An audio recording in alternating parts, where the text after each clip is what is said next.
உங்கள் உடம்புக்கு தேவையான எல்லா வைட்டமின்களும் ஒரே ஒரு கீரையில் கிடைக்கும்னு சொன்னால் நீங்கள் நம்புவீங்களா? நம்ம தேடி தேடி வாங்குகிற எல்லா வைட்டமின் மாத்திரைகளும் இதுக்கு முன்னாடி தோற்று போகும்.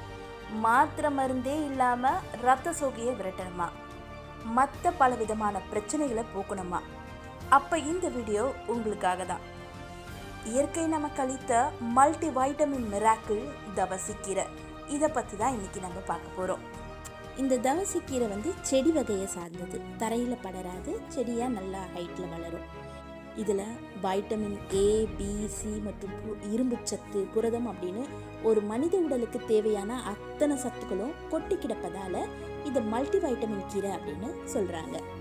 இதுலேயே 2 இது இருக்குது. ஒன்று தவசிக்கீரைன்னு சொல்கிறாங்க, இன்னொன்று தவசி முருங்கைன்னு சொல்கிறாங்க. தவசி முருங்கை ரொம்ப பொடி பொடியாக இருக்கையில் இது தவசிக்கீரை. இப்போ இதுக்கு எப்படி டிஃப்ரென்ஸ் கண்டுபிடிக்கலாம் அப்படின்னு பார்த்தீங்கன்னா, இதோட இந்த இலைங்களுக்கு கீழே ஒவ்வொரு இலைக்கு கீழேயுமே பூ இருக்குது. அப்படியே அழகாக அதிலே அப்படியே வரிசையாக பூ இருக்குது. இந்த பூக்களை பார்க்கவே அவ்வளவு அழகாக இருக்குது. ஒரு மாதிரி அழகான ப்ரௌனிஷ் கலரில் இருக்குது அந்த பூக்கள் பார்க்குறதுக்கு. ஃபஸ்ட்டு பார்க்குறதுக்கு இந்த பூக்கள் ஒரு மாதிரி க்ரீன் கலரில் இருக்குது. அது அப்படியே கொஞ்சம் பெருசான பூ வைக்குது. அந்த இலைங்க கீழே வரிசையாக அப்படியே பூ வைக்குது. இந்த பூ அப்படியே பழமாகுது. அந்த பழத்தில் இருந்து அப்படியே விதைகள் வருது. காஞ்சி வெடிச்சா அப்படியே விதைகள் வருது. இதில் ஆனால் விதைகள் பழமாக ஆகலை. இப்போ தான் பூ வைக்க ஆரம்பிச்சிருக்கு. இந்த செடி ஆனால் சரசரன்னு வளருது. ஆனால் இந்த செடி வாங்கிட்டு வச்சு 1 வருஷத்துக்கிட்ட ஆயிடுச்சு. ஆனால் என்ன ஆச்சுன்னா வளர்ச்சியே இல்லை. என்ன ஆயிடுச்சுன்னா, இதில் இந்த காய்கறி தோல் வேஸ்ட்டு போடுறோம் இல்லையா, அதில் இருந்து சக்கரவள்ளி கிழங்கோட இது விழுந்துருக்கு. எப்படியோ அதிலேருந்து அந்த சக்கரவள்ளி கிழங்கு வளர ஆரம்பிச்சிது. அதை வளர ஆரம்பித்ததுனால இதே ஹைட்லேயே அப்படியே இருந்துடுத்து தவிர்த்து வளரவே இல்லை. அதோட வளர்ச்சி இல்லையேன்னு அந்த சக்கரவள்ளி கிழங்கு பிடுங்கி போட்டுட்டேன். அதை பிடுங்கி போட்ட பிறகு பார்த்தா அதில் சக்கரவள்ளி கிழங்கு சின்ன சின்னதாக விட்டுருந்தது. ஐயோ, அதை விட்டுட்டோமே அப்படின்னு இது பண்ணிகிட்டு இருந்தேன். சரின்னு அதை பிடுங்கி போட்டோடனே கொஞ்சம் வளர ஆரம்பிச்சிது. அப்புறம் பார்த்தா திருப்பியும் அந்த சக்கரவள்ளி கிழங்கு அதிலேருந்து வர ஆரம்பிச்சிது. இந்த தடவை இந்த சக்கரவள்ளி கிழங்கை விடக்கூடாது அப்படின்னு முடிவு பண்ணிவிட்டு பக்கத்தில் அதை எடுத்து நட்டு வச்சுட்டேன். இது இப்போ நல்லா வளர்ந்து வருது. இதில் ஒரு மொட்டுமே வச்சுருக்கு. அழகாக பூ மொட்டு வச்சுருக்கு. அப்படின்னா கீழே கிழங்கு வளருதுன்னு அர்த்தம்னு நினைக்கிறேன். இந்த தடவை இதை நல்லா வளர்த்து இதில் கிழங்கு எடுக்கணும் அப்படின்னு முடிவு பண்ணிட்டேன். அதனால் இதை வச்சாச்சு. இதோட பழங்கள் எப்படி இருக்கும் அப்படின்னு பார்க்கணுன்னா நான் வேணால் வேறு இமேஜஸ் எடுத்து வெளியிலேருந்து போடுறேன். இதில் இன்னும் பழங்கள் வைக்கலை. அதோட விதை பழம் காஞ்சோடனே அந்த விதைகள் வருது. அந்த விதை மூலமாகவும் இந்த செடிங்களை வளர்க்கலாம். இல்லை இதுக்கு அப்படியே உடைச்சி இந்த கட்டிங்கை வச்சாலுமே இந்த செடி வளருது. இந்த செடி நான் போன வருஷம் இங்கே பொட்டானிக்கல் கார்டனில் நடந்த ஃப்ளவர் ஷோவில் தான் வாங்கிட்டு வந்திருந்தேன்.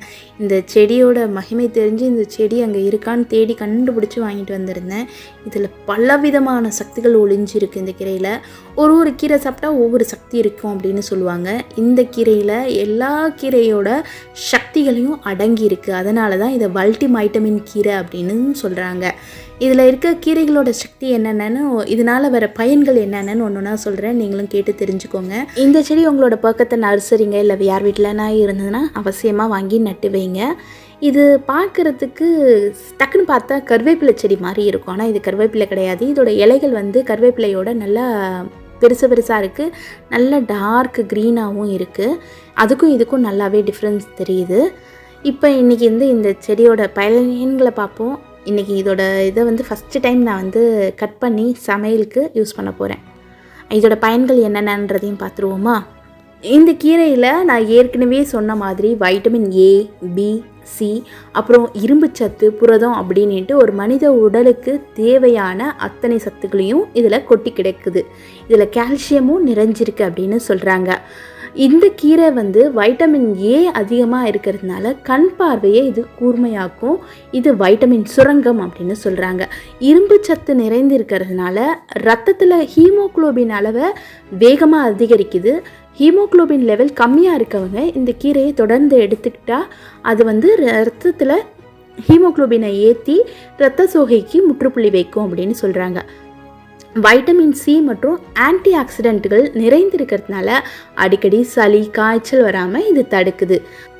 பாலூட்டும் தாய்மார்களுக்கு இது தாய்ப்பால் சுரப்பு அதிகரிக்க பாரம்பரிய மருத்துவத்தில் இது பெருந்தும் பரிந்துரைக்கப்பட்டதாக இருக்குது. கால்சியம் சத்து இருக்கிறதுனால பற்கள் மற்றும் எலும்புகளை வலுவடைய செய்து இந்த கீரை.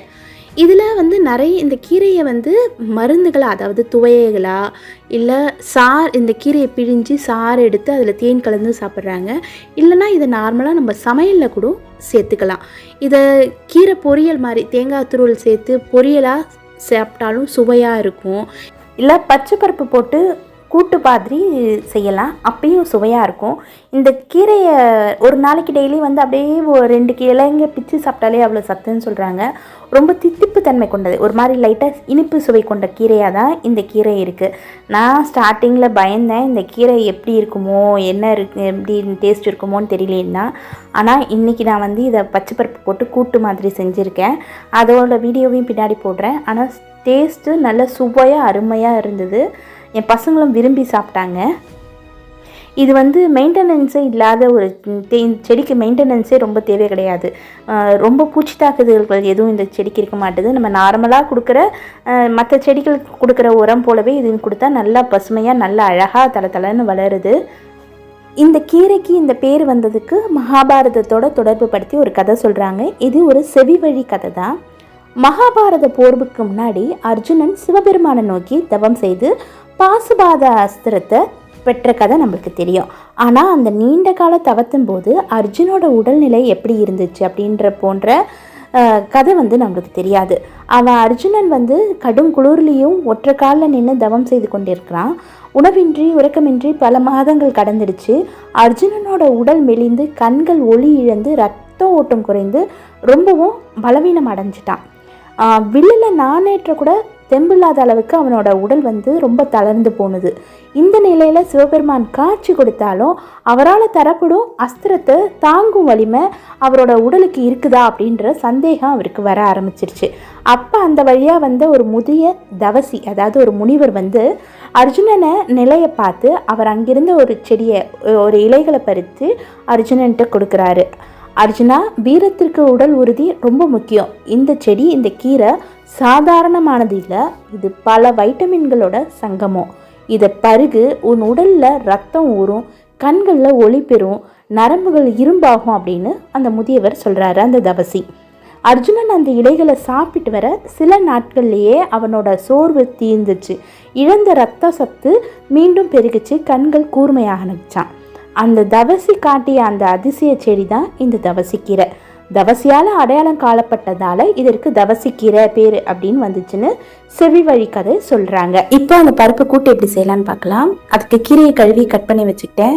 ஒரு வெங்காயம், ஒரு பச்சை மிளகாய் கட் பண்ணி வச்சுக்கிட்டு, பாசிப்பருப்பு எங்கள் மாமனாருக்கு ஒத்துக்காது, அதனால நான் கொஞ்சம் தோரம்பயிறு சேர்த்துக்கிட்டேன். வெறும் பாசிப்பருப்பு கூட சேர்த்துக்கலாம். அதில் தக்காளி பூண்டு போட்டு வேக வச்சுருக்கேன்.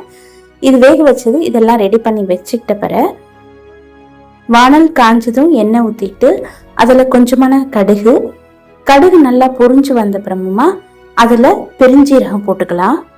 பெருஞ்சீரகம் அப்படி இல்லைன்னா சோம்புன்னு சொல்லுவோம் இல்லையா, அது நல்லா பொரிஞ்சு வந்த அப்புறமா அதில் மிளகாய் சேர்த்துக்கிட்டு, மிளகாய் நல்லா வறுபட்ட உடனே அதில் நம்ம வெங்காயம் சேர்த்து வதக்கிக்கலாம். வெங்காயம் நல்லா ஒரு லைட்டான ஒரு சிகப்பு நேரத்தில் வந்த உடனே அதில் நம்ம கீரை சேர்த்து வதக்கிக்கலாம். கீரையை ரொம்ப நேரம் வதக்க வேண்டாம், ஒரு கொஞ்ச நேரம் ஒரு லைட்டாக ஒரு வதக்கிட்டு அதில் பருப்பில் தண்ணி இருந்தால் அந்த பருப்பு தண்ணியை ஊற்றிக்கோங்க. நான் வேக வச்சதில் பருப்பு தண்ணி இல்லை, அதனால சாதா தண்ணியை ஊற்றிக்கிட்டு அதில் உப்பு, மிளகாத்தூள் போட்டு, எனக்கு காரம் ஒரு மிளகா தான் போட்டிருக்கேன், அது பத்தாது, அதனால அதில் கொஞ்சமாக மிளகாத்தூள் போட்டு ஒரு கொதி வந்தவனே இந்த கீரையை வேக விடணும். அது ரொம்ப நேரம் வேகணும்னு அவசியம் கிடையாது. இது ஆனால் மற்ற கீரைகளை விட முருங்கைக்கீரை மாதிரி இது கொஞ்சம் வேகிறதுக்கு டைம் எடுக்குது.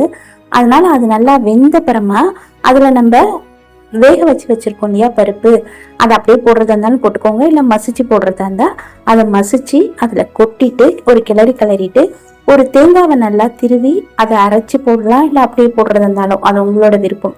அப்படி அரைச்சியோ திருவியோ போட்டுக்கோங்க. நான் அரைச்சி தான் இதில் போட்டேன். போட்டு கொத்தமல்லி போட்டு ஒரு கொதி வந்த பிறகு இறக்குனீங்கன்னா ரொம்ப அருமையான இந்த தவசிக்கீரை கூட்டும் ரெடி ஆகிடும். உங்களுக்கு இந்த தவசிக்கீரையை பற்றியான முழு விவரங்களையோட, அது கீரையோட பயன்கள், அது எப்படி செய்யணும், அதுக்கு உள்ள கதைகள்னு மொத்தமாக எல்லாத்தையுமே சொல்லியிருக்கேன். இந்த வீடியோ உங்களுக்கு பிடிச்சிருந்தா லைக் பண்ணி ஷேர் பண்ணுங்கள்.